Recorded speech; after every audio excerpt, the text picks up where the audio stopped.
তো গাইজ সবার প্রথমে ভিডিওটি দেখো, তারপর এই ভিডিওর ফানি কমেন্ট পড়বো। Let's go. গতকাল রাত 1:30 পর্যন্ত কোনো ডিরেক্টরের সঙ্গে বসে আলোচনা করছিলাম, কিভাবে শ্যুট হবে, কিভাবে কি হবে, সব সামনে আসছে।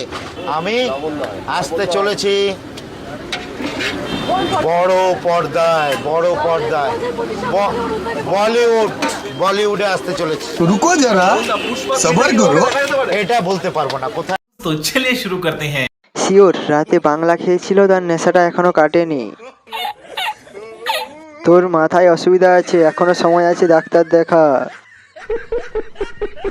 বড় পর্দার সামনে দাঁড়িয়ে কি পরোটা বিক্রি করবি নাকি?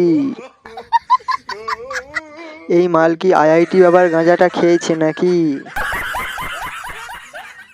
পানু 3-তে দেখতে পাবো। পুষ্পা 3-তে উনাকে নেওয়া হয়েছে, লাল চন্দনের রোল করবে।